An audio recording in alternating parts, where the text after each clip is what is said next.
É outono, mas faz calor. Toda vez que eu vou começar uma leitura de um novo livro, escrevo nas primeiras páginas meu nome, o ano e a estação. Fica mais ou menos assim: Tarsila Tanhan, 2022, é outono, mas faz calor.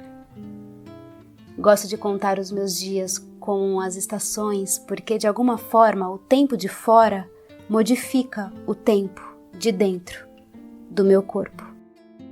Escrevi uma peça de teatro chamada Que Deus Venha e deixei essa marquinha ali como um segredo meu e que agora é nosso. Nasci às 7:30 da manhã de um dia de inverno nublado. Eu não lembro do frio, mas eu sei disso porque meu pai me contou.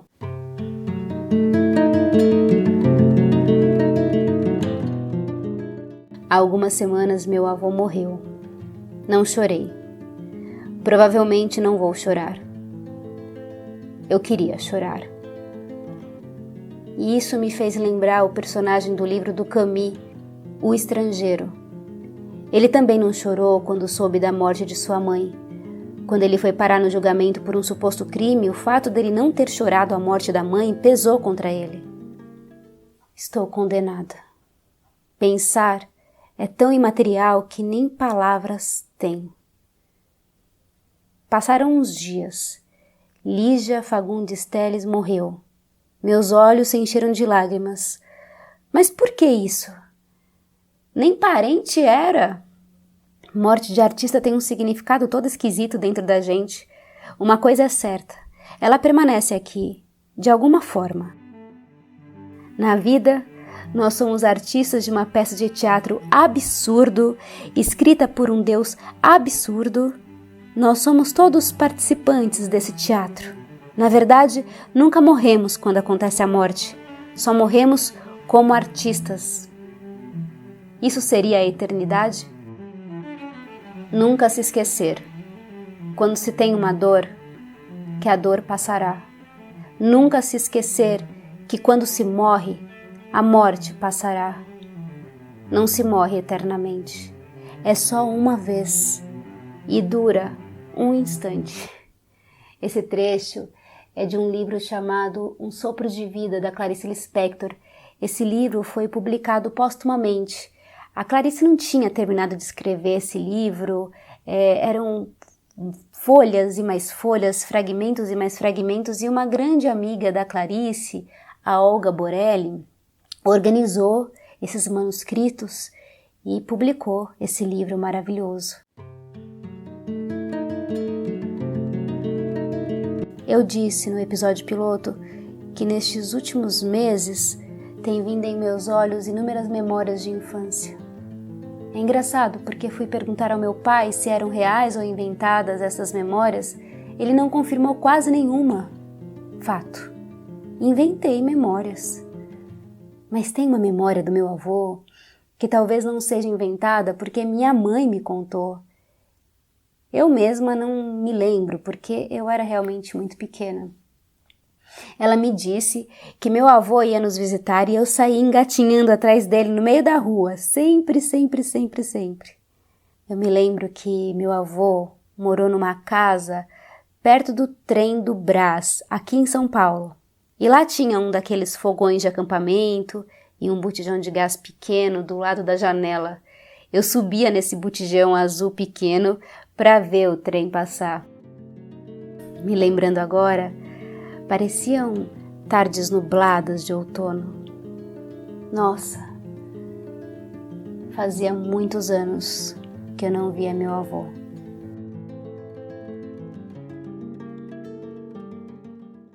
Uma noite, outono. Por volta das 23 horas, coloquei um filme para assistir chamado Pequena Mamãe, de uma diretora francesa, Céline Sciamma.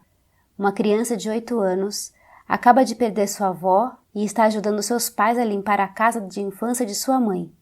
É uma casa que fica no campo, num local afastado, um lugar bem lindo com muitas árvores.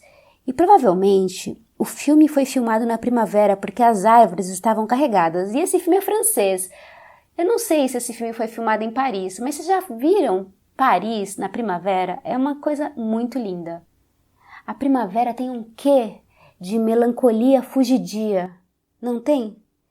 Eu digo, as estações do ano regem. É só prestar atenção. O que está por fora e o que está por dentro. Mas voltando ao filme, a pequena criança começa a explorar o local e o bosque onde sua mãe, Marion, costumava brincar e construiu uma casa na árvore sobre a qual ela ouviu muitas histórias. E numa destas andanças, ela se reconecta com o passado de sua mãe e de sua avó.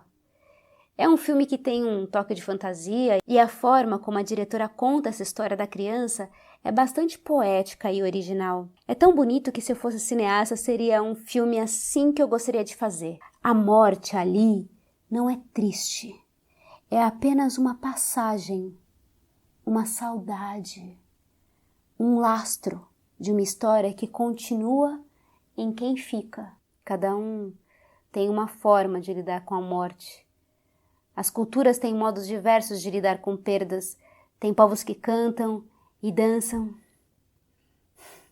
Isso me fez lembrar um dos meus poetas preferidos, Fernando Pessoa, e um dos meus poemas preferidos, que é do heterônimo Alberto Caeiro.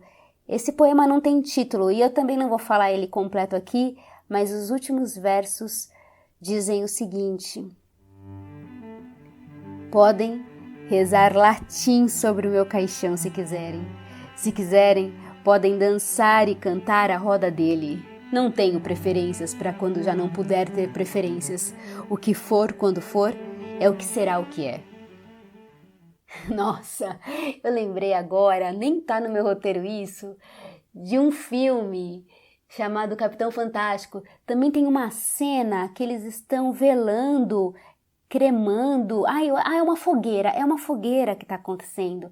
A mãe das crianças morre e eles fazem uma fogueira naquele corpo. E a música que toca é linda, os figurinos são lindos. Eu não me lembro a música agora, qual é o nome, mas é uma versão de uma música dos Guns N' Roses, se eu não me engano. Que pena que eu não me lembro. Mas tudo bem, isso nem estava no roteiro mesmo, fica como um bônus.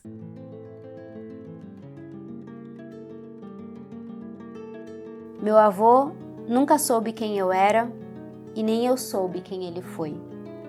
Mas de toda forma, desejo que deixe uma saudade boa em quem teve ele por perto. Lígia, tenho estado bastante com você. Estou lendo seu livro antes do baile verde. Essa é a forma de te ter por perto. O conto Venha Ver o Pôr do Sol é um dos meus preferidos e tem uma das imagens mais belas que meus olhos podem imaginar agora. A beleza não está nem na luz da manhã, nem na sombra da noite. Está no crepúsculo, nesse meio tom, nessa ambiguidade. A cena do conto acontece toda praticamente num cemitério. Eu adaptei esse texto para o teatro. Mais uma vez, obrigada por tudo, Lígia. Muito obrigada. Essa semana escutei bastante Belchior. Jovens, escutem Belchior. Ele também falava da morte de uma forma lírica e pulsante, mas sobretudo falava da vida. Viver sem limites, encarar as consequências das loucuras cotidianas. Uma vez por semana você pode ouvir Paralelas a qualquer hora do dia. E na hora do crepúsculo, Coração Selvagem. As sensações físicas serão diferentes se você escutar na primavera, verão, outono e inverno.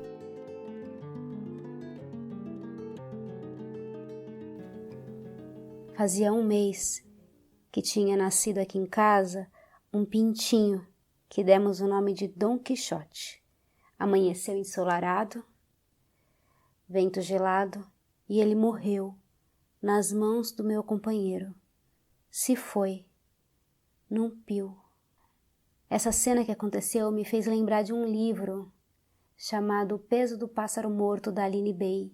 Se eu não me engano, tá logo nas primeiras páginas do livro a seguinte fala: ao canário que, assustado em caber na palma, morreu na minha mão. Eu não tenho como confirmar essa informação porque eu emprestei esse livro e nunca mais me devolveram. Falei em morte para me reconectar com a vida. Escrevo, crio e interpreto para não morrer nunca. Mesmo quando eu for, ainda estarei. O mundo está ficando cada vez mais perigoso para mim. Quero que meu fim seja tão inefável como a morte.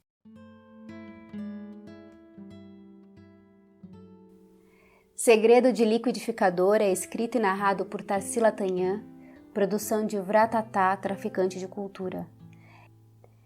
Quero agradecer todos, todas e todes que escutaram o episódio piloto e me deram um super apoio para esse podcast continuar. Então, oficialmente, este é o episódio número 1. Se você gostou, me conte um segredo de liquidificador.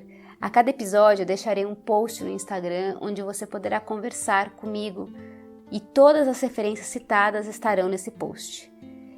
Existe a possibilidade de você avaliar o episódio, compartilhar com seus amigos e também seguir Segredo de Liquidificador em seu agregador de podcast preferido para não perder os próximos. Apoie meu projeto de tráfico de cultura na plataforma do apoia-se/vratatá. A contribuição é a partir de R$1.